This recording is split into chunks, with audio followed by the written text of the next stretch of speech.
लगातार आधा प्रहर मतलब 10 घंटे यहाँ पर हुई थी सोने की बारिश। 7 मंजिला महल, 106 कमरे और मात्र 2.5 दिन में बन के तैयार हो गया। आज भी रानी की रसोई से यहाँ आती है चैत्र नवरात्र के दिन धुवराज चावल के बनने की खुशबू। और सबसे ज्यादा खास बात माँ भवानी का भवन, जहाँ आज भी चढ़ती है बलि। और माँ भवानी का वो धाम जहाँ पे हर मनोकामना होती है पूरी। कैसी भी मनोकामना हो, आप यहाँ से निराश नहीं हो सकते। तो नमस्ते दोस्तों, कैसे हैं आप सब। स्वागत है मेरा एक नए व्लॉग में, एक नए सफर में, एक नए एडवेंचर में। तो चलिए हम साथ में यात्रा करते हैं। और हमने फ्यूल भी डलवा लिया और रास्ते में ही मुझे डिलीवरी बॉय मिल गया जो मेरा पार्सल लेके आया था। तो मैंने उसे यहीं ओपन कर लिया। सच में याद नहीं है कि इसके अंदर क्या है। ठीक है, इसके अंदर मैंने एक मंगाया था सूट। वो सूट मुझे रिसीव हो गया है, अच्छा लग रहा है, लेकिन मैं इसे बाद में देखूंगी।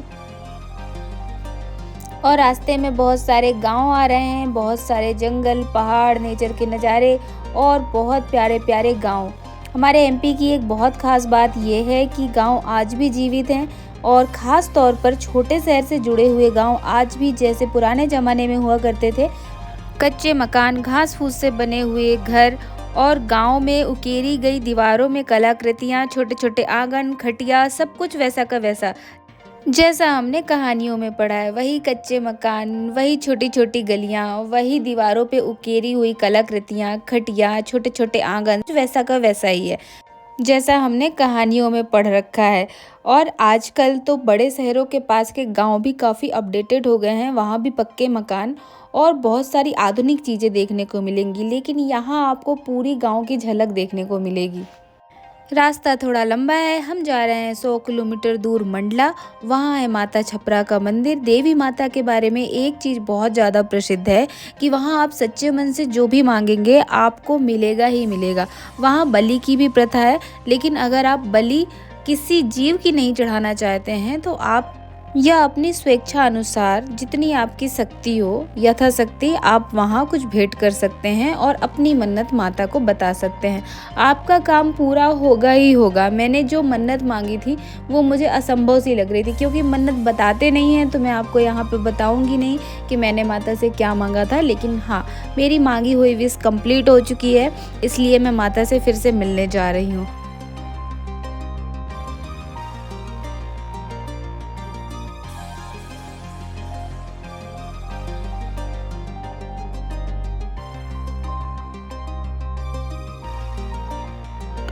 और देखिए, देखते ही देखते आपसे बातें करते करते हम आ गए रामनगर। रामनगर है मंडला जिला में और ये बहुत ज़्यादा फेमस है। ये महल और इसकी कहानियाँ उससे भी ज़्यादा फेमस है। जैसे कि ये किला 2.5 दिन में बन गया था। राजा हृदय शाह तंत्र मंत्र विद्या जानते थे और यहाँ पूरे आधे पैर सोने की बारिश हुई थी। ये बड़ा इंटरेस्टिंग सा है। अब थोड़ा बात करते हैं इस महल की। तो ये महल गोंडवाना साम्राज्य के राजा हृदय शाह का महल है और ये किला 7 फ्लोर का है। इसमें 106 कमरे हैं और 45 सीढ़ियाँ हैं ऊपर नीचे चढ़ने उतरने के लिए। अब यहाँ के लोगों का कहना है कि ये किला 2.5 दिन का बना हुआ है और यहाँ पे 10 घंटे तक सोने की बारिश हुई है। और कुछ लोगों का तो ये भी कहना है कि आज भी कुछ लोगों के घर में, जो उस टाइम के लोग थे, आज भी उनके घर पे वो जो सोने की बारिश हुई थी, उस सोने की कुछ टुकड़े आज भी उनके घर पे। इनका राजपाट 85 वर्ष तक चला और यहाँ पर बेगम महल भी है। और बेगम महल के बारे में ट्रूथ और स्टोरी ये है कि बेगम महल राजा अकबर की चचेरी बहन चिमनी बाई का था, जो हृदय शाह की वाइफ थी और उन दोनों की लव मैरिज हुई थी। उनका महल भी यहाँ है। अंदर एक रानी की रसोई भी है, जहाँ चैत्र नवरात्र में चावल पकने की खुशबू आती है। और आसपास के लोगों का कहना है कि उन लोगों ने स्वयं इस खुशबू को महसूस किया है और ये सच है। अब ये सच में सच है या फिर इसमें कोई स्टोरी है, आपको क्या लगता है? आप मुझे कमेंट में ज़रूर बताना। इसका आर्किटेक्चर राजस्थान के राजपूत फोर्ट से मिलता जुलता है और ये है राजा का दरबार, जहाँ पहले सभा लगती थी, कचहरी लगती थी। और ये झरोखे से जो बने हुए हैं। राजा हृदय शाह संगीत में पारंगत थे और उन्हें तंत्र मंत्र विद्या बहुत अच्छे से आती थी। इस महल की एक और स्टोरी काफ़ी प्रचलित है, जिसमें कहा जाता है कि ये सिर्फ 2.5 दिनों में बना था और राजा ने अपने तंत्र मंत्र के द्वारा इस महल को बनवाया था। यहाँ से कुछ ही दूरी पर है काला पहाड़, जहाँ से इस महल की रचना के लिए सारे पत्थर आ रहे थे। और जैसे ही ये महल कंप्लीट हुआ और भोर हुई, और उसी टाइम में वो पत्थर जैसी स्थिति में थे उसी स्थिति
एकदम से बहुत तेज रफ्तार से कोई आक्रमण ना कर सके। और है ये बावड़ी, जो कि उस टाइम का सीसीटीवी कैमरा था। यहाँ पे प्रतिबिंब पड़ता था, ऊपर कितने सिपाही कितने सैनिक क्या कर रहे हैं, सब कुछ इस कैमरे में दिखता था। तो इस हिसाब से बीचों बीच इसे बनवाया गया था। और इसके ठीक पीछे, जो कि पहले के ज़माने का सामने का फ्रंट गेट, महल के फ्रंट गेट में नर्मदा नदी बहती हैं, और वो घाट है ओम घाट। लेकिन मुझे एक बात समझ में नहीं आ रही है कि ओम घाट सिर्फ ऊपर से देखने में ही समझ आता है कि ये घाट ओम की आकृति का है। तो पहले के ज़माने में तो ड्रोन भी नहीं था, पहले के ज़माने में किसी प्रकार के आधुनिक उपकरण भी नहीं थे।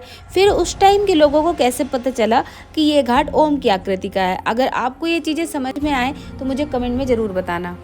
यहाँ की एक और कहानी बहुत खास है कि यहाँ चैत्र नवरात्र में चावल पकने की, धुवराज चावल पकने की खुशबू आती है, और ये स्थानीय लोगों द्वारा बताया गया है कि ये बिल्कुल सच बात है।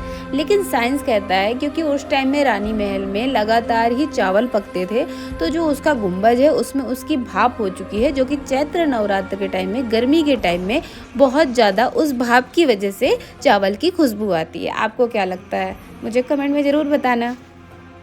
इस किले को वाटरप्रूफ और सनप्रूफ भी बनवाया गया है। जैसे इस कमरे से उस कमरे तक जाना हो, तो बारिश हो रही है या बहुत तेज धूप है, तो साइड में एक सीक्रेट गैलरी है, जिससे राजा महाराजा उस टाइम बिना भीगे बिना धूप में सिके हुए वहां से जा सकते थे। और ये है वहां की सीक्रेट गैलरी, जहां से अंदर ही अंदर बाहर की तरफ जाया जा सकता है। ये देखिए, ये मुख्य दरवाजे पे आके मिलेगा, और सर्दी गर्मी धूप छाँव से बचा जा सकता है।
देखिए इस झरोके से सीधे बाहर का नज़ारा दिखता है।